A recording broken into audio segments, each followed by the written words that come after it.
Greetings. Welcome. Karen Clay and the Feldenkrais Method. There's the next lesson on breath. It's called the vessel breath. So when you think about water filling a glass, you notice that it fills from the bottom to the top and that it fills circumferentially. That means that the whole circumference of the glass is filled equally, and as it's filled further, the water level rises up the glass. We're going to use that image with our torso. So filling from the bottom to the top gradually. And I think that's all I need to say right now. So let's get started. Come lie on your back. Again, always start with a baseline of your natural sense of support with the ground. Settling into the floor, finding all of the places. Please feel free to bend and stand your legs or to use a bolster of some kind under your knees so that they're bent slightly. Whatever is best for you. So as you settle and notice that the heels are supported by the floor and that the heels might be touching in slightly different places and that the pelvis is being supported by the floor. Where exactly is the location of the contact between the pelvis and the floor? Is it opposite your belly button, or is it more like it's opposite your pubic bone? And then there's that space under your lower back. And then there's the contact through the back of the rib cage, which might be vague for you. It might be quite obvious. There's the shoulder blades and the spine that's between the shoulder blades. Also a place that's not easy for some folks to feel. Maybe yours doesn't really touch the floor very much, or maybe you're just new at sensing that part of yourself. And then the space behind the neck. Is the space behind the neck taller than the space behind your lower back, or is it your lower back that has a larger arch? So reach your hand under your lower back, feel how large that space is, and then reach some stacked fingers under the base of, or the high point of your neck, and sense that. All right, so let's begin with that idea of, well, actually, first let's take a baseline of how your breath is right now, just like looking outside to see what the weather is. What's the temperature like right now? Is your breathing full and soft and slow? Is your breathing narrow and stingy? Is your breathing somewhere in between? Where do you feel it the most without thinking right away? Where do you feel it the most? And just watch the place that you feel your breath the most right now. So you're sensing it, you're feeling it, you're imagining that part of yourself. Is it on the right side or the left side of yourself, or is it in the center? Does that movement there radiate out anywhere else?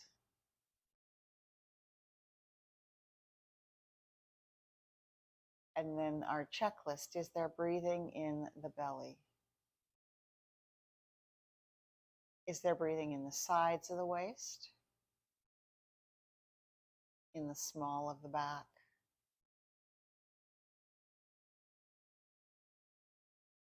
Do the ribs move forward? Do they move back into the floor? Do they move sideways? Is it mostly the lower half of the rib cage or the upper half? And then please begin with the idea of your current breath. Just filling the very bottom of the vessel, the glass that you are. So the shape of your torso is the shape of a glass. Your pelvic floor is the bottom of the glass. So how much are you filling the glass right now? Just fill it like a half an inch. And then somehow magically, as you exhale, the water drains out the glass. So you watch that circumference fall down and meet your pelvic floor, which is the bottom of the glass. So you continue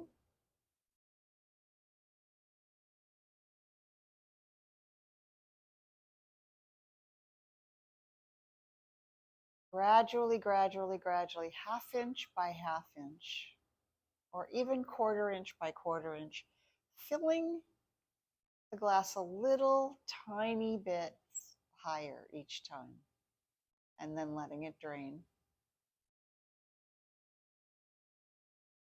And as we have learned in the first lesson, the draining is as important, if not more important, than the filling. We tend to value the inhale. Take a nice, big, deep breath in. People don't ever demonstrate exhaling. But it's actually the exhale phase, the rest phase, that is crucial to restoring our nervous system, to down-regulating our nervous system. It's the letting go part. So you continue to fill yourself gradually, really seeing the image of that water as it comes up past your pelvis into your waistline, and seeing it come into the small of your back, the sides of your waist.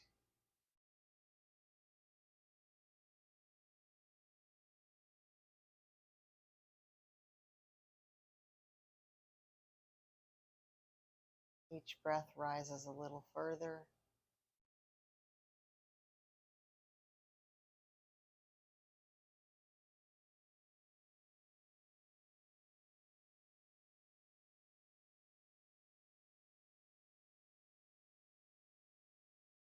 And once your belly is full, so that the glass is half full,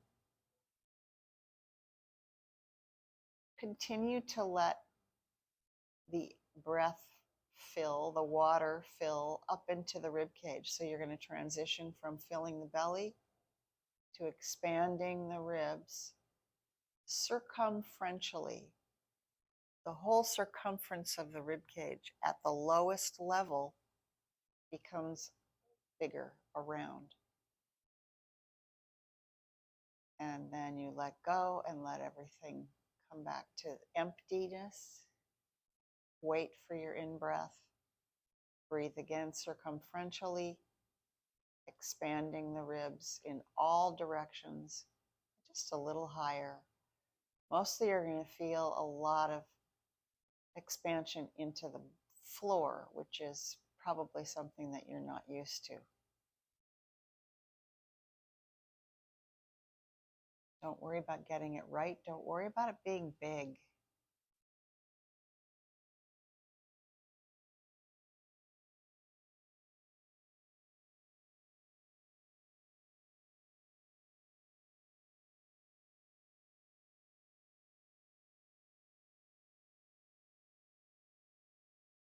So continuing to fill this way, perhaps by this time you're partway up your ribs. You have 12 rings, 12 rib rings. So you could take each one of those rings in your imagination, inch by inch, filling the upper half of your glass, of your vessel, until you reach the collarbones. And you feel them move.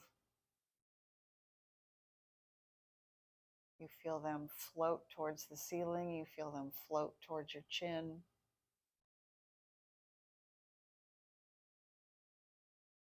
And you feel how the breath way up high there. You're not in a rush to get there. You take your time to get there. But when you get there, how it affects your chin and your neck. That the breath can, as it rises up that high into the very top of the ribs, the necklace that surrounds your neck.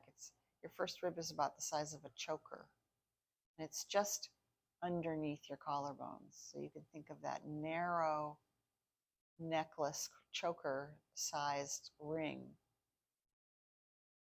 When the breath gets up that high, it can't help but affect the rest of the spine on up into the skull.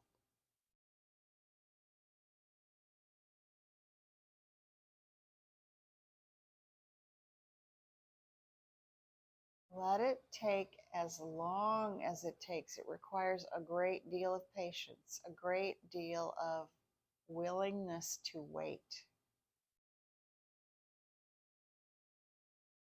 Can't force yourself to open. Can't, just like you can't force anyone else to open.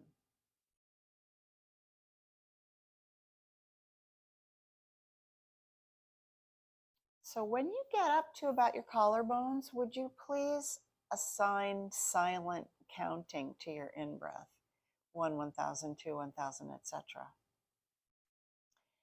And when you begin your exhale, start counting again and make your exhale 2 to 3 counts longer than your inhale. So that ratio will remain the same. The exhale will always be 3 counts longer than the inhale, no matter how long the inhale gets. Go ahead and continue with that. You could think about the image of an elevator and the elevator rising up the shaft of the shaft.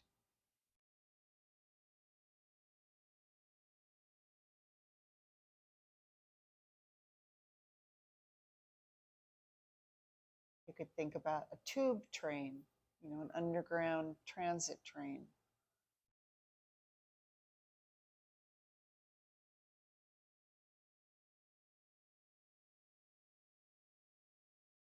When it won't go any further or when it feels stuck, just pause there.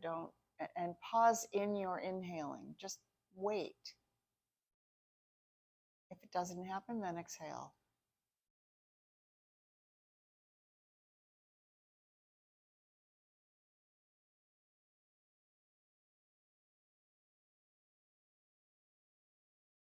And same with the elongated exhale. It's not meant to make you anxious. So all you have to do is slow down how quickly you breathe out your air. You just make the exhale smaller so it lasts longer. So again, we're accentuating the dissolve phase of the breath. We're accentuating the letting go part of the breath, the dissolution part of the breath.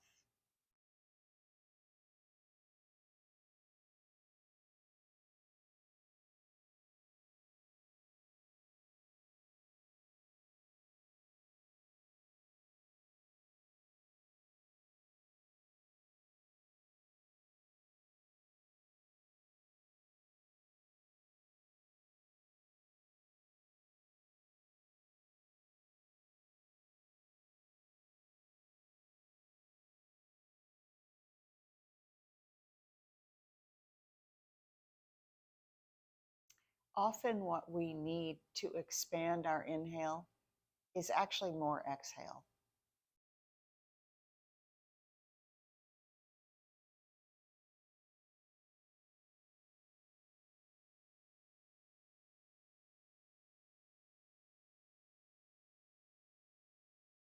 All right, let that go. Lengthen your legs.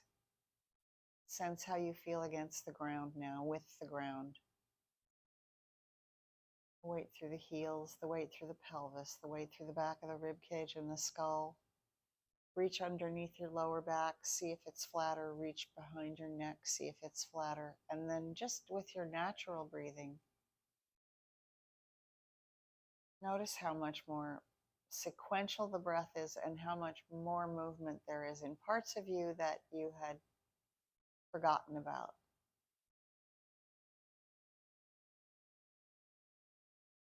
Those ribs in the back expanding towards your head like an accordion.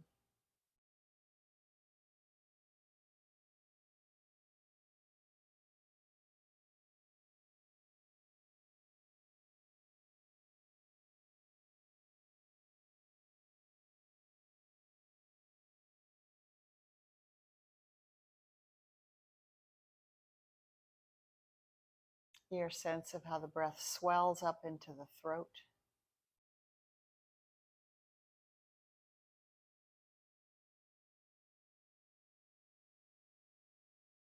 And again, I'm going to leave you so that you can stay with this for as long as you like.